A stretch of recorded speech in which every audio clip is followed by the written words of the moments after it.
दोस्तों नमस्कार, मैं हूं दीपक हिमांशु और आप देख रहे हैं टेक्स्ट बुक सुपर कोचिंग। दोस्तों जो लोग राजस्थान पात्रता परीक्षा रीट के लिए अप्लाई कर रहे हैं, एक बहुत जरूरी सूचना है जो आप में से कई लोगों ने पूछा भी था और जो लोग नहीं जानते उनके लिए जानना जरूरी है। एग्जाम के रिलेटेड नेगेटिव मार्किंग है क्या, क्योंकि उसके बारे में अपडेट आई है और 5 ऑप्शन होंगे कि 4 ऑप्शन होंगे। सबसे पहले तो एक जो न्यूज आया था जो आप लोग शायद देखे होंगे उसके बारे में मैं आपको बता देता हूं और उसका एक्चुअल जो मतलब है वो मतलब मैं आपको बता देता हूं। मैंने ओएमआर शीट भी आपके लिए डाउनलोड करके रखा है ताकि आपको मैं एक्चुअल में बता सकूं ओएमआर शीट पर। तो देखिए एक मैं शॉर्ट में आपको बता देता हूं। तो रीट सिलेबस में बदलाव है ना, एनईपी योजना वो राज्य स्तरीय जो जीके है, राजस्थान जीके शामिल है, 5 विकल्प आएंगे। देखिए इस पर तो हम पहले भी एक वीडियो में बात कर चुके हैं जो सिलेबस को लेकर बदलाव हुआ है। तो जी हाँ, ये बात सही है कि एनईपी और राजस्थान से संबंधित चीजें आपको सीडीपी में भी है, लैंग्वेज सब में भी है। मेन पॉइंट पर आते हैं, जब विकल्पों को लेकर बोर्ड ने किया कंफ्यूजन। सो ये है कि इसमें क्या लिखा है, देखिए गाइडलाइन में लिखा है कि बिंदु संख्या 4 में है कि प्रश्न पत्र में 4 विकल्प होंगे, ऐसे में 5वां विकल्प नहीं लिखा है। वहीं विस्तृत गाइडलाइन में जी बिंदु में 5वां विकल्प और नेगेटिव मार्किंग के लिए लिखा गया है। तो क्या लिखा गया है वो मैं आपको बता देता हूं, अगर आप भी इसको लेके कंफ्यूज हैं, है ना, क्योंकि लगातार न्यूज भी आ रहा है कि इस पर जो है कंफ्यूजन, नेगेटिव मार्किंग काटे जाएंगे। क्या है मैं आपको इसके बारे में अपडेट दे देता हूं।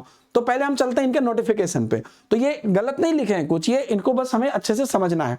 इन्होंने यहां पर देखिए इस पॉइंट में क्या लिखा है, प्रश्न पत्र पुस्तिका में सभी प्रश्न बहुविकल्पीय होंगे, प्रत्येक प्रश्न के उत्तर के 4 विकल्प होंगे जिनमें से एक ही उत्तर का चयन करना है, नेगेटिव मार्किंग नहीं है। ठीक है, और नीचे है नेगेटिव मार्किंग है, वो भी मैं आपको दिखाऊंगा। तो दोनों में डिफरेंस क्या है। तो आपको जो क्वेश्चन पेपर मिलेगा उसमें 4 ही ऑप्शन रहेगा, उन्हीं 4 में से जैसे नॉर्मल क्वेश्चन पेपर होता है तो उसमें कोई नेगेटिव मार्किंग नहीं है। मतलब आप गलती करते हैं तो कोई नेगेटिव मार्किंग नहीं मिलेगा, मतलब उसमें कोई नेगेटिव नहीं है, समझ गए।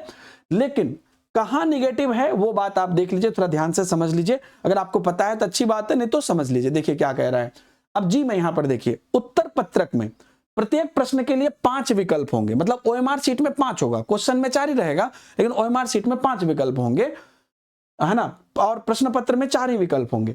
अभ्यर्थियों को इन 4 विकल्प में से सही विकल्प का चयन कर उत्तर पत्रक से में संबंधित गोले को नीला करना है, मतलब कि आपको ब्लू या ब्लैक पॉइंट से उसको करना है। यदि अभ्यर्थी किसी प्रश्न का उत्तर नहीं देना चाहता है तो उसे उत्तर पत्रक के में जो है 5वें विकल्प यानी कि ई गोला को काला करना है।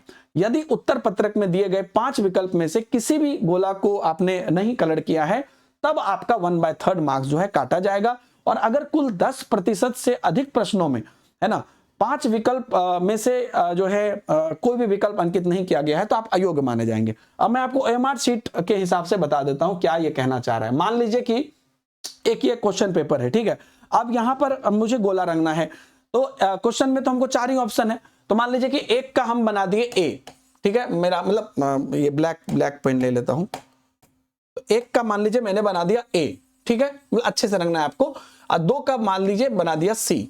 और तीसरा अगर मान लीजिए मुझे नहीं आता है, नहीं बनाना मैं चाहता हूं, तो मैं ई मार दूंगा, ई लगा दूंगा, समझ रहे हैं। और अगर आपको आता है तो आप एबीसीडी जो 4 ऑप्शन में जो आपको आता है वो लगाइए। उसमें अगर कोई गलती होगा तो उसमें कोई नेगेटिव मार्किंग नहीं है, लेकिन अगर कोई आप खाली छोड़ दिए तो उसमें आपको जो है 1/3 नेगेटिव मार्किंग है। तो मेरा कहना है भैया कि जब मुझे ई मार के ये बताना है कि मुझे नहीं आता है और अगर हम एबीसीडी में से कोई मार दिया उसमें नेगेटिव मार्किंग नहीं है, तो जब हमको नहीं आता है तो हम तुक्का मार के एबीसीडी ही क्यों नहीं मार देंगे, है कि नहीं। तो आप लोग यही करिएगा कि सिंपल सी बात है कि कोई भी ऑप्शन, मतलब कोई भी गोला, मतलब किसी भी क्वेश्चन में ऐसा ना हो कि खाली जाए। लास्ट में अगर मजबूरी में आपका 2-4 क्वेश्चन 5 क्वेश्चन नहीं भी बना, आपसे छूट भी गया, तो उसमें आप कोई ना कोई गोला भर के आइए।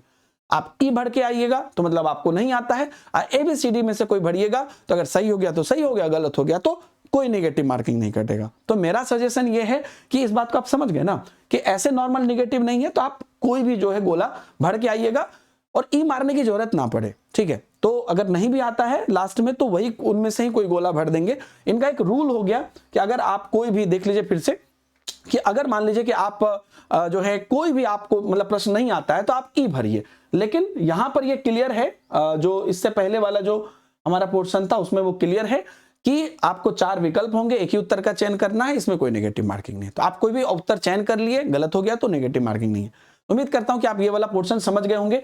रीट के लिए सीडीपी की क्लासेस आपको ऑलरेडी स्टार्ट हो गई है और आपको यहाँ पर जो है सीटेट टेक्स्ट बुक चैनल पर सुबह के 10 बजे आपको रीट की क्लासेस देखने को मिलेगी, सीडीपी की बिल्कुल नए पैटर्न पर। जो आपका एनईपी है, राजस्थान का जो आपका नया समसामयिक बाल विकास है, उन सबको जोड़कर आपको शुरू हो गई है, आप उसे जरूर देखिएगा। और अगर आप एक सीरियस बैच में पढ़ाई करना चाहते हैं तो रीट पर आपको एक डेडिकेटेड बैच आपको टेक्स्ट बुक सुपर कोचिंग में दिख जाएगा, ये वाला देख लीजिए, आप जाके उससे परचेज कर सकते हैं। उसमें अगर आप एक्स्ट्रा डिस्काउंट चाहते हैं तो यहां नीचे आपको एक कोड मैंने जनरेट करवा दिया है, DH सर नाम से, डी से दीपक, एच से हिमांशु, तो DH सर छोटा सा कोड है, इसे अप्लाई करके उस समय का जो सबसे मैक्सिमम डिस्काउंट होता है वो आपको यहां पर मिल जाएगा। ठीक है, उम्मीद करता हूं कि आपके लिए जो है इंफॉर्मेशन हेल्पफुल रहा।